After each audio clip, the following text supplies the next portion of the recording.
Hey everyone, welcome to Wellness Wednesdays Live with Healthy You, and I am Bethany Zell. I'm a certified health and wellness coach, and I'm also the program director for Healthy You at Cary Medical Center.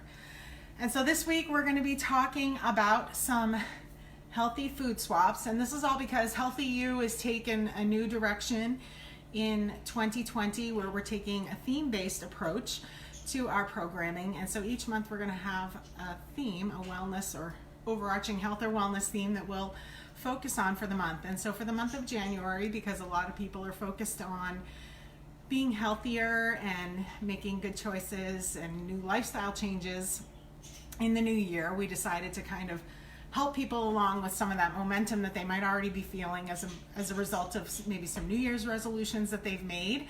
And so that's why our theme for this month is healthy eating, and we decided to do this healthy food swap little video to kind of give some people some ideas of where to start. And we're not talking about a complete upheaval. If you've ever heard me talk or present about healthy eating or making some healthy lifestyle changes, I never recommend that you do everything all at once. I recommend you look for just quick ways that you can begin to swap out as you run out of something unhealthy. Maybe you can look for a healthier option or an alternative that you could replace those unhealthy choices with. So without further ado, I don't expect these live videos to be very long. Today's should be right around 30 minutes. And I'm going to share with you 10 healthy food swaps or healthier food swaps that you can make that will kind of upgrade your food, whether you're looking to kind of reduce the amount of calories that you're bringing in, or whether you're looking to maintain a healthy weight, or whether you're just looking to get some more nutritional benefit from the foods that you're currently eating. We've got some tips, some ideas, and places where you might want to start. So our very first tip, I'm going to start right out being the bad guy because a lot of people don't want to hear this, but you're gonna. So our first swap that we want to talk about are sodas. And I don't know how many of you are still drinking sodas. I quit a few years back and really haven't looked back. I just know it's not a good source of really anything that's going to help my health or my wellness. So I'm committed to just removing it completely from my diet. It's loaded with insulin-raising sugar. It's filled with unhealthy, hazardous fake sugars if you're looking at the diet varieties. And so either way you slice it, whether it's a regular soda or a diet version, you're really just not giving yourself any kind of health benefit by drinking or consuming them. So our swap, and some of these are going to be a stretch. Some of them take some time and some adjustment getting used to, but I can promise you, if you commit to trying out some healthy swaps, it can get easier. You can find ways to enjoy some of the swaps, but none of them are going to be like, oh my goodness, I can never forget what Coke is tasting like. It's not going to be easy, but it will be great once you do it. So here's the swap that we're suggesting. In place of a Coca-Cola product, you could do something like a seltzer water or bubbling water. Just comparison side by side. These are both 12 ounces. And this Coca-Cola is 140 calories and 39 grams of sugar. 39 grams of sugar. Now, for those of us who are not carrying around a metric scale, what that means for me in teaspoons, 4 grams is 1 teaspoon of sugar. So when we're talking about 39 grams of sugar in this soda, we're talking about almost 10 full teaspoons of sugar just in this soda. Whereas right down the line, seltzer water, 0 grams of sugar, 0 grams of sodium, 0 grams of carbs, 0 fat, 0 calories, 0. Comes in a bunch of different flavors, gives you the bubbly. It's not sweet. It's not going to make you feel like you're drinking a Coke. I sometimes will doctor them up by adding some fresh frozen fruit, and then it'll kind of take on the taste of the fruit. You can get them pre-fruit flavored, I guess, in the store, but it's a great way to save on your calories. If you're drinking your calories in soda, you're not doing yourself a lick of good health-wise, nutritionally. Swap it out. Get rid of the extra calories. Get rid of that crazy 10 teaspoons of sugar. Y'all, really? That's a lot of sugar for this tiny, this is not a normal 20-ounce bottle either. This is the little shorty bottle. 10 teaspoons. That's a lot of sugar. So sugary drinks really are just linked to a host of different health problems, heart disease, diabetes, obviously with all that sugar, and other chronic conditions. So if you can find a way to swap out and get rid of all that extra sugar, fantastic. Okay, next one we're gonna pick on a little bit. We're gonna talk about breads. We've got two different varieties here. I'm not sure which one y'all are, white or wheat or whole grain. But the important thing in bread, if you are a bread eater, I know a lot of people are keto now, and so they're not doing the bread thing as much. But you know, I'm not keto. I tend to just eat pretty much what I want in moderation. But one of the big ingredients and things nutritionally that we get from bread is fiber, and fiber is essential for a lot of different things with our health. Unfortunately, hardly any of us get the amount of fiber that we need for healthy living. So what fiber does is it really doesn't digest and break down the way that you think in our bodies. It really stays a little more together. And so we're going to do a little example of what happens in our stomach and why fiber is important, okay? So I've got a couple glass bowls here. I'm going to put a slice of the wheat bread, 100% whole wheat. This is not like fortified wheat bread where they strip out all the bran. That's where most of the fiber is found. And unfortunately, it comes out in the milling process. Sometimes they'll add it back in, and they'll add in vitamins and whatever other minerals that they want to add to make us feel like they're doing something good for us. And so we're going to just show you what happens in your stomach when you eat fiber, but particularly today in the form of healthy fiber. And so you can simulate what's going on in your stomach with juice. And we're going to pour a little juice. I know some of you may have seen this at one of our programs. I think we did this for our grocery store tours is where I found it. But orange juice will simulate what's happening in our stomach. So I'm going to pour a little bit of orange juice in each of these bowls. And I'm going to coat it up here so that the bread, you can see this is the white bread. So it's absorbing. And then we're going to do, this is 100% whole wheat, which is a whole grain. And I'm hoping this is going to work the way I want it to. But we'll just pour a little more orange juice on both of these and let it sit for a minute. So the fiber, when we have a higher fiber food, it will tend to move through our body undigested, and so that helps us stay full longer. It helps us feel full, because if everything just breaks down and flows right out, then we're not getting that stomach full kind of feeling. So that's generally what begins to happen when you talk about white breads and white kind of ingredients. They don't have as much of the fiber. That bran kernel that I was talking about gets removed, and it doesn't always get added back. So here we go. We've got, okay. So I don't know if you can see what's happening here.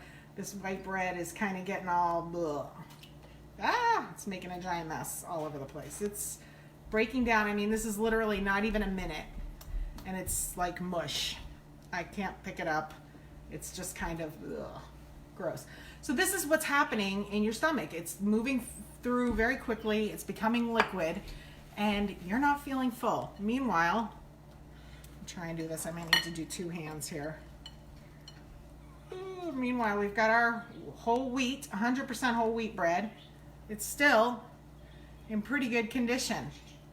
I almost could wring it out and still hold it up. It's still in whole shape because it's more fibrous. So this, in our stomach, is going to make us feel full. Why? Because it's still a whole piece of bread. Meanwhile, we got orange soup over here with our white bread. So this is just a small example of what these white grains do in our stomach. They don't fill us up, and that's why we want to eat more. We're not full. We're not thinking that we just ate a meal. And we'll put these to the side. We'll see how they're doing at the end. I mean, look at this. The whole wheat is still staying together, even when I pull it up like that. So I'm sure it'll break down a little bit as we go through this, but you'll see. I mean, the whole wheat is going to help you feel fuller longer. So if you can just do that quick little swap out between white bread and 100% whole grain or whole wheat. You're not just looking for wheat bread. It has to be 100% whole wheat, because that's the one that includes that bran and the fiber that we're looking for. And so in this particular one, we've got less than a gram on the white bread for fiber, and with our 100% whole wheat, we've got 2 grams of fiber, and that's per slice. So if you have a sandwich, you're getting 4 grams. That's going to help you feel full. It's going to help you be satisfied. And it's not going to break down as easily and move on out. Okay, so our next swap. I know we're all coming off Christmas, and we've been maybe hitting the chip and dip bowls pretty hard.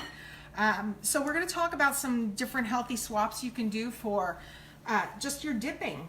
You know, you talk about those sour cream based dips. You're dealing with a lot of hydrogenated oils. Sometimes you get them right there in the chip aisle where they're shelf stable, even though they're creamy, and you're kind of like, how is that possible?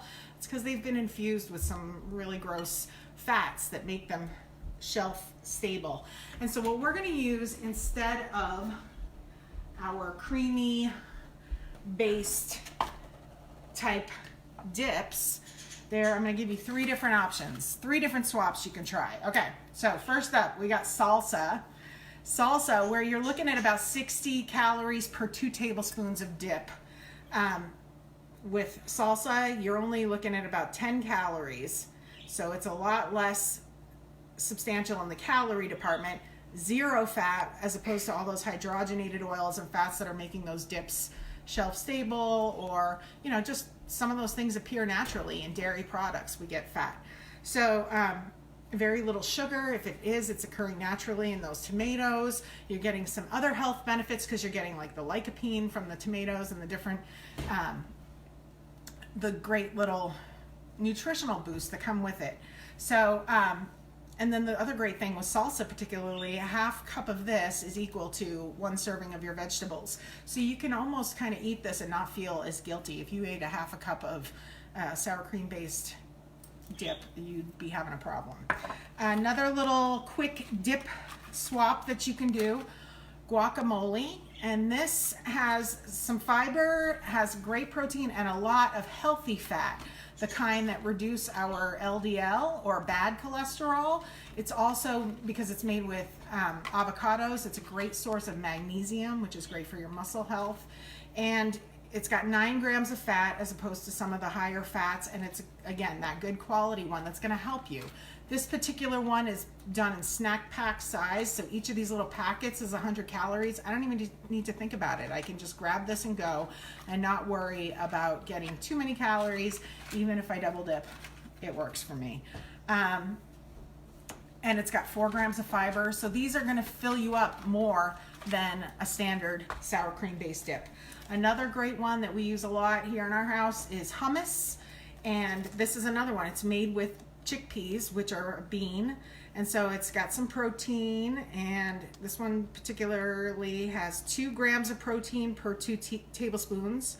It's got 60 calories, so it's got calorically about the same as you would find in one of those sour cream dips, but it's got a lot less of those unhealthy fats that we want to avoid. This one only has 4.5 grams of fat per 2 tablespoons. But again, it's the healthier fat that's going to help you feel full. It's going to help with some of the antioxidants, and it's a great source of plant-based protein and fiber that are going to help you feel full.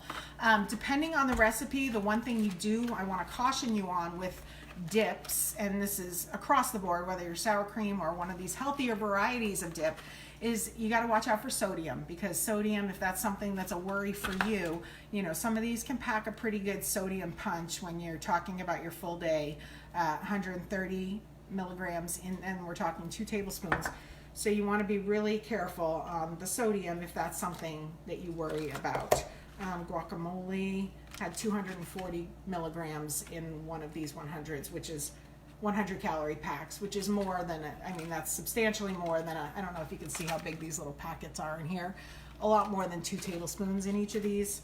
They say it's 2 ounces, so I don't know what that translates to in tablespoons, but If you're worried about the ingredients, because obviously store-bought, they've been processed, you can always make these yourself in your blender. I've made so many different kinds of salsa from fresh vegetables from my garden this summer. You can totally control what's going in. If you're worried about the sodium, you don't have to worry about the added sodium that they might have put in the salsa to make it a little more shelf stable. You can make it yourself right at home and have full control over what's going in. I've made hummus many, many times. It's basically, you know, drain the can of chickpeas and blend it up with some of that tahini sesame seed paste and some lemon juice and just some other seasonings. So, I mean, really super easy. Mash up your avocado, add in some tomatoes, some onion, garlic, done. You can make these at home and have total control over what's going in them. But these are healthier for you and will give you a much better bang for your buck nutritionally than a standard shelf-stable creamy based dip. Okay, we're going back to our friend, the stomach acid imitator, juices. And I'm not hating on the juice, but if you tend to drink a lot of juice, it can be a really concentrated form of sugar that can mess with your blood sugar. So we do juice on occasion, but we do it in moderation because we're worried about the sugar content. But the other thing is that, like, for example, you see this one's no pulp. Sometimes you get the pulp free, sometimes you'll get ones with pulp. What happens is when they juice the fruit, the pulp, the fibrous strands that are in the fruit that give it its fiber and its pectin, all of those things are taken, they come out when it's juiced. And you know, sometimes they'll add it back. You might get ones that are half pulp or full pulp, but they're not adding back as much pulp as they took out of the orange. If they did, it would be tightly compacted like an orange. You wouldn't be able to shake it in the bottle. It wouldn't be liquid. It would just be solid strands like you see in the orange. So they never add back as much fiber or pulp as they've removed. So you're always better off going straight for the whole fruit. You're getting the fiber, you're getting the pectin. It's making you feel full longer because you get that fiber boost that you're not getting in the juice. And so I always recommend whole fruits and veggies, whether it's grapefruit, apples, oranges, you name it. Juices in moderation, because it's really just giving you that spike in your sugar, and it's not giving you the fiber that would help you feel full longer if you ate that whole fruit. Okay, our other swap. Going to the fridge here. So, yogurt. Let's talk yogurt for a minute. Okay, so yogurt is great. It's got a lot of probiotics, which help us have a healthy gut. Helps us digest things properly. It's great for a lot of different purposes. But when you look at things like this with the fruit added or pre-sweetened yogurts, you tend to kind of undercut some of that nutritional benefit that you get from those probiotics because you're adding in unnecessary sugars and carbs that really just can be detrimental, and again, send your body into that sugar spike situation similar to some of the other things we've already talked about. So for this particular type of thing, if you're into yogurt, which you should be because it's great for your stomach and for your health and wellness, we suggest that you use a plain yogurt. And I know you're probably thinking like, what? That is so boring. But here's the thing. Okay, so sometimes when they put fruit in here, it's not really like, have you ever seen like a whole blueberry, like just straight up blueberry or straight up strawberry hanging out in your cup of yogurt? Probably not. Usually it's like a big jelly layer at the very bottom, and you got to stir it all up. And what that means is that sugar, that fruit, that jelly on the bottom has been sweetened. And so what we're talking about in the sweetness department, this particular little container here is 6 ounce yogurt, and it has 20 grams of sugar. So again, 4 grams equals 1 teaspoon. So we're talking about 5 teaspoons of sugar just in this little yogurt. And with milk products, there's always some naturally occurring sugar. Lactose is found in all of our dairy products, and so there will always be some, even when you don't add any sugar. But you want to avoid the added sugar type yogurts. And so this one has 0 added sugars, but it has 5 grams of sugar. So that's just a little bit over 1 teaspoon. Same amount of yogurt, 6 ounces, 6 6. It has less, this one has less calories, 90 calories in here, 0 fat in this one. This one's got 2 grams of fat and 150 calories, but the 20 grams of sugars almost makes it unedible in my mind. It's just not worth it for me. 6 ounces.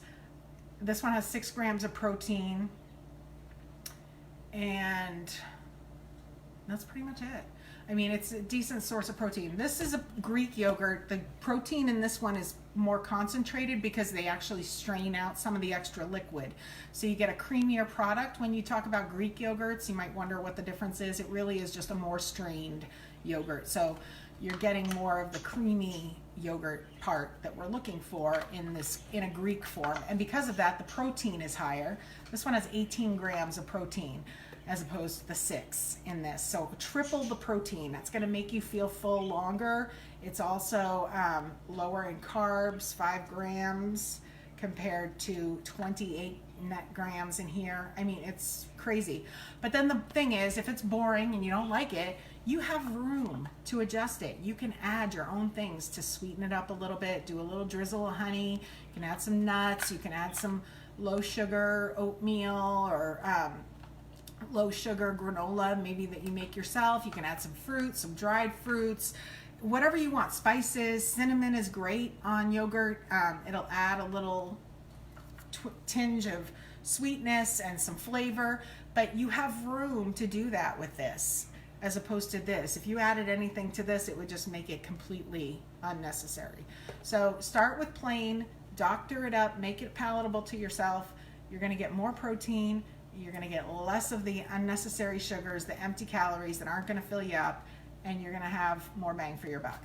So, easy swap. Start with plain, make it sweet to your liking.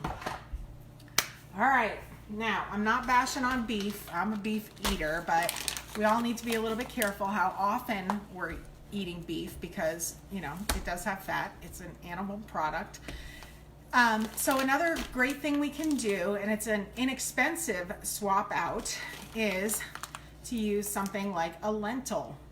And it is a legume, which is a bean, so it's going to have some fiber. It's going to be a great plant source for protein.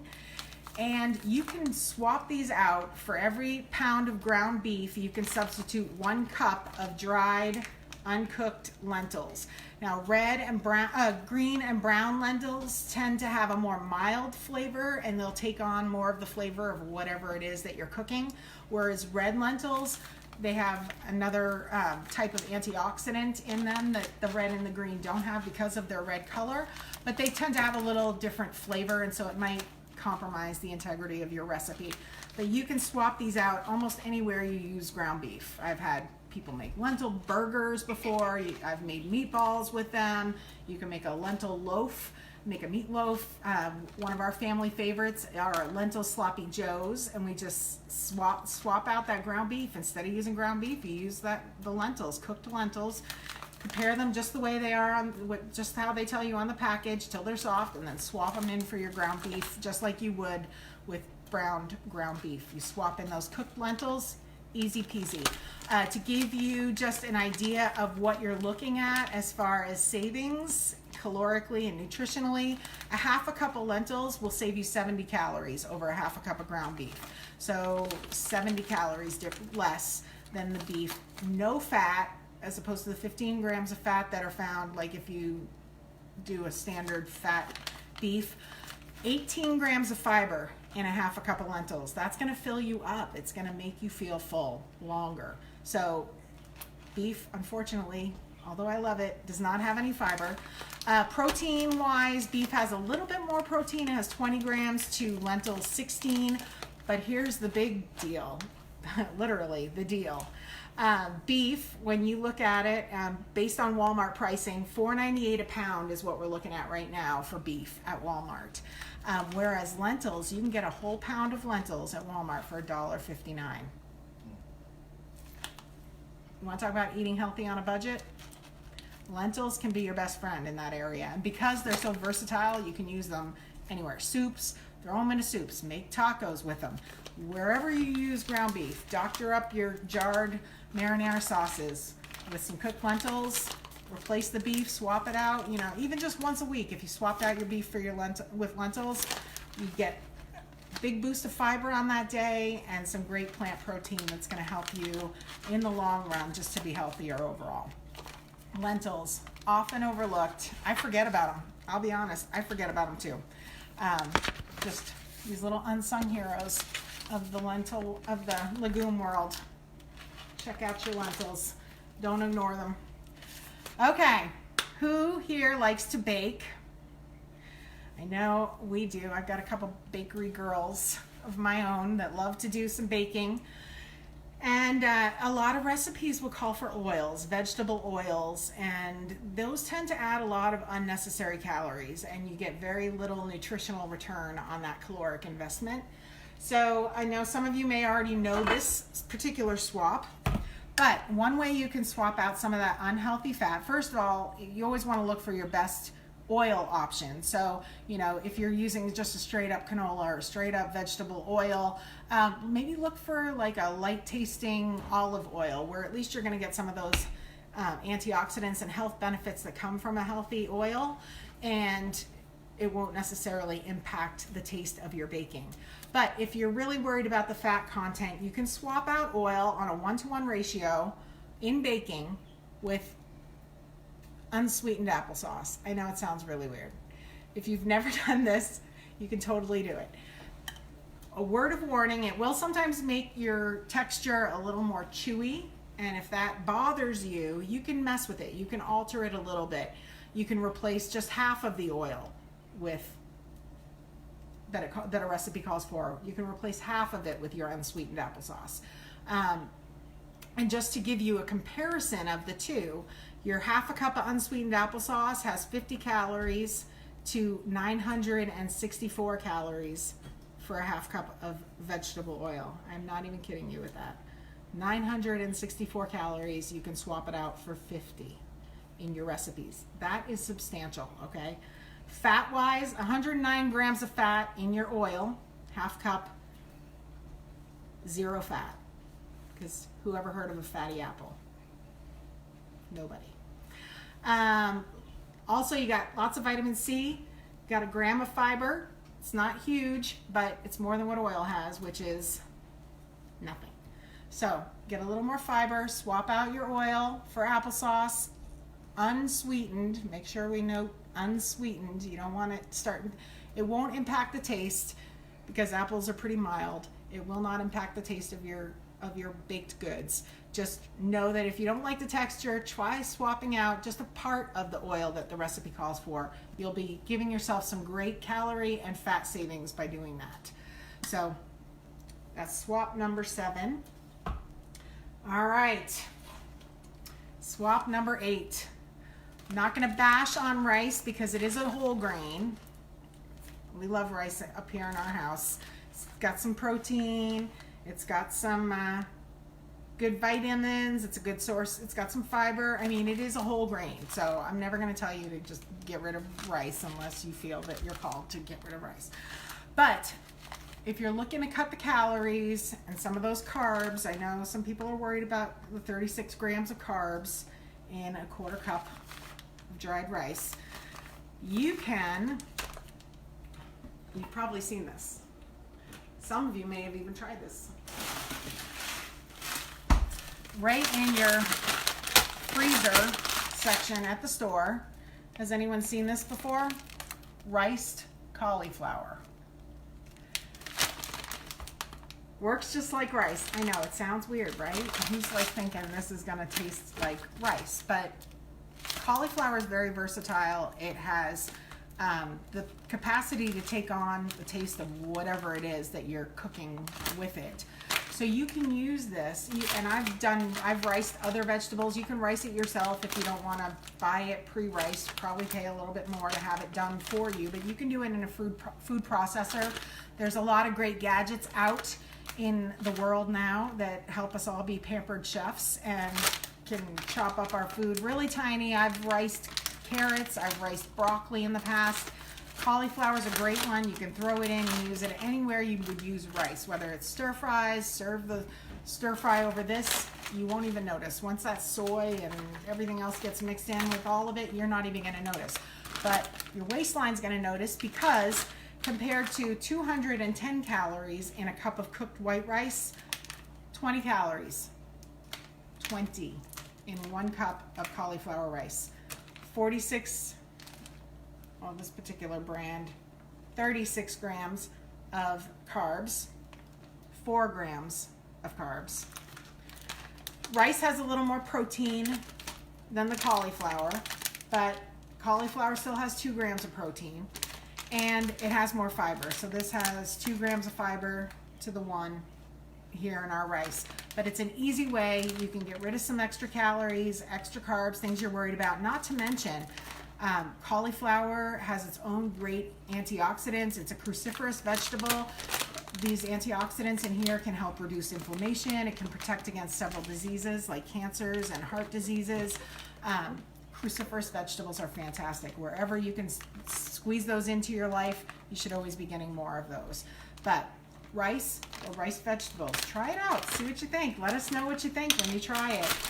This was right in the freezer section. I've seen them at Walmart. I've seen mixed bags of rice veggies at Walmart in the fresh produce section, like where they do the bagged salads. So just be on the lookout. See it, try it. Try and make your own. Just chop it up really to like a rice consistency. Pulse your food processor to get it to where you want it, and go from there. But it's a great way to kind of swap out and lose some of the extra calories that you might get from rice. All right, let's see. We've got 2 more swaps for you here. All righty. Salad dressing. Okay, so I have to be honest, okay? These are ones that I keep in my house. This one is basically for company. I don't ever eat ranch. We bought it when we had some company over that we weren't sure if they would like the ones that we make at home.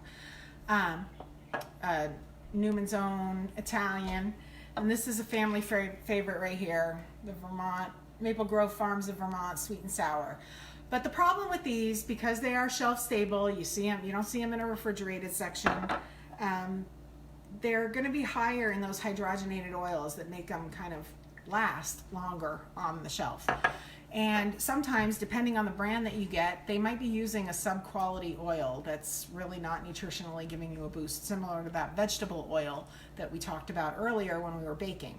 So store-bought dressings tend to have higher saturated fats, tend to be higher in sodiums. Some of them add sugars, and just in general, they tend to be higher in calories. So that's just the basics, and then you might even have some that add artificial flavors and different kinds of flavorings and colors that aren't really necessary. So the standard ratio for making a vinaigrette is 3 parts of oil to 1 part of vinegar. So even the healthiest kinds of salad dressings tend to be higher in calories. So that's why it's really important that you watch those portions, okay? And I don't know anybody who's like carrying a tablespoon measurement out to a store or a restaurant when you go out to eat. I mean, is anybody really like figuring out what does 2 tablespoons look like? Is anyone actually ever only using 2 tablespoons? I doubt it. I know I'm guilty. I mean, it pours out of this bottle so fast, half the time it's out before I'm even realizing that I've started to pour. So watching your portions is one certain way to cut back on some of that fat, because for sure we're all eating more than 2 tablespoons of dressing, and that's packing on those extra calories, and especially that fat. The other thing you can do to kind of control it is to make your own at home. It's going to protect you from the added sugars, the added sodium, the unhealthy fats. You get a good quality oil, whatever oil you prefer. I keep all different kinds of oils. I've got coconut oil, avocado, olive oil, all with great individual antioxidants and great nutritional benefits, each of their own. So looking for whatever one you prefer and finding a light way to make your own little vinaigrette or any kind of dressing. Sometimes I'll mix different vinegars. I usually keep a selection of vinegars. I've got an apple cider vinegar, I've got a balsamic, I've got white balsamic, I keep like an Asian vinegar in my fridge. I've got red wine vinegars. You can mess around and try different vinegars, try different herbs, different spices. Most of the time when I make oils on my own at home, I use salad dressings at home, I use very little oil. Like they talked about that 3-to-1 ratio. I don't use nearly that much. I might just do a little splash of oil just to make it spread a little more.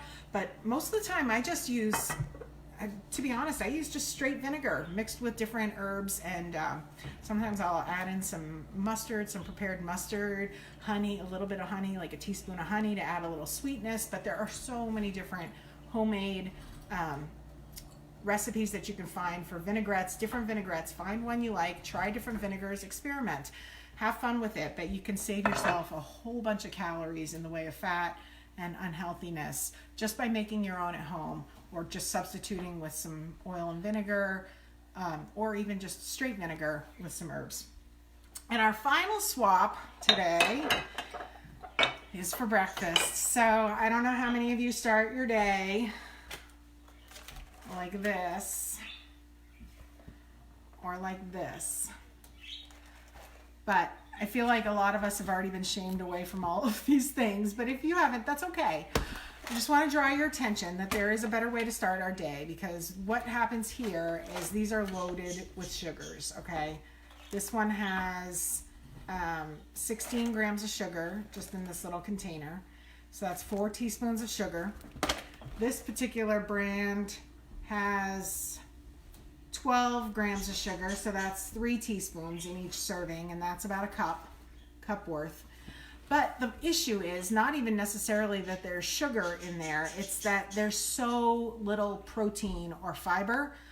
These, 1 gram of protein, 0 fiber. So there is no fiber. This is not going to fill you up, which is why people I know can eat an entire box of this and still be hungry. It's not going to fill you up. It has no fiber. It's going to move right through you like that bread that we showed, and then I'm going to show again here in a minute. And it's not going to satisfy you. And that's why 9 o'clock in the morning, 10 o'clock in the morning, you're going to hit the wall and you're going to need something else, because this is going to have spiked your sugar, your blood sugar up, and then you're going to come crashing down and you're going to need something else to sustain you. So we need more fiber in the morning and less sugar, less sugar. So very little benefit. 1 gram of protein, 0 fiber. Whereas if we take my friend oatmeal, you get a lot more bang for your buck. And I know everyone's like, oh my gosh, oatmeal, that's boring too. You can doctor it up. And because it's got so much it's got such a great nutritional blueprint, you can add fruits, you can add nuts, you can add yogurt, you can add spices like cinnamon, you can add a touch of maple syrup or a little bit of raw honey, or even some apple butter, freshly mashed apple butter. You can add those to this. I've even used the unsweetened applesauce. Stir in a half a cup of unsweetened applesauce to a bowl of cooked oatmeal.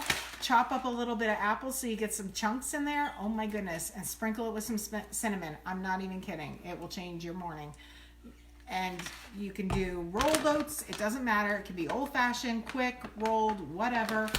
We love steel cut. You can put them in a crock pot the night before. You wake up to that smell in your house and it's like, oh my goodness, breakfast is served.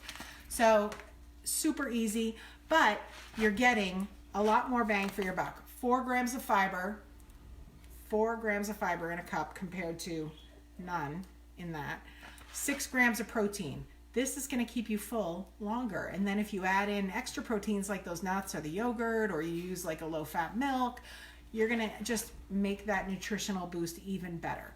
So where you can, swap out some of those sugary cereals, start from scratch. My thing is always, I'm never one that's going to say eliminate everything. Don't ever eat sugar. Don't ever put sugar on anything.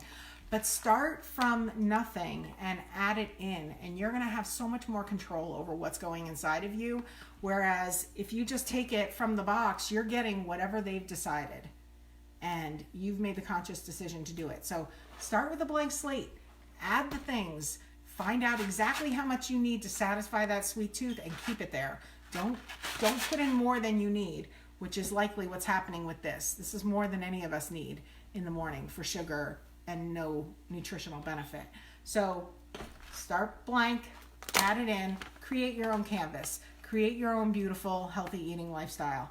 So those are just some 10 tips, 10 healthy food swaps that you can easily do. And I'm saying don't go throw everything out that I've talked about here today. But if you run out of some dressings, look up some recipes online. Try one. Try something different. If you run out of your white bread, find a little loaf that's got some fiber and some protein. Make sure it doesn't have any high fructose corn syrup. Swap it out. Give it a try. If you don't like that one, try a different one. Keep trying until you find one that you like. And as you run out, try replacing with some healthier options.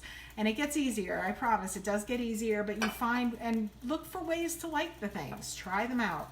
All right, so we're gonna go back to our little fiber test. Oh my goodness, this is really gross. Okay, so here we go. We've got our white bread, which I can't even lift up anymore. It's literally just, it's so gross.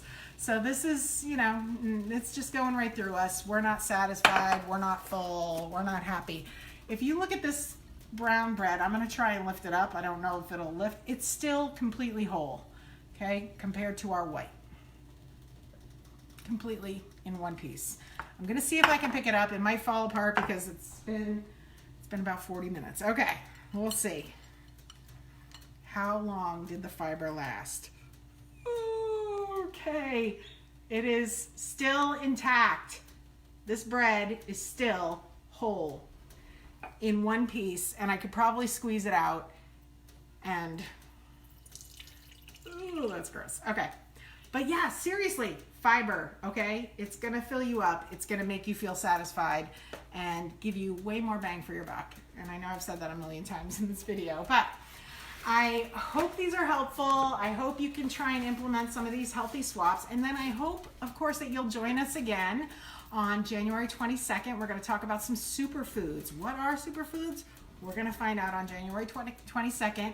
Same time, Wellness Wednesday Live, 1 p.m. on January 22nd. We'll be talking about superfoods, ones that you can try, and what are they exactly? What's all the hype? What's the big deal with superfoods? But that's it for us today. I hope you guys enjoyed it, and I hope this is helpful. Have a great day and be well.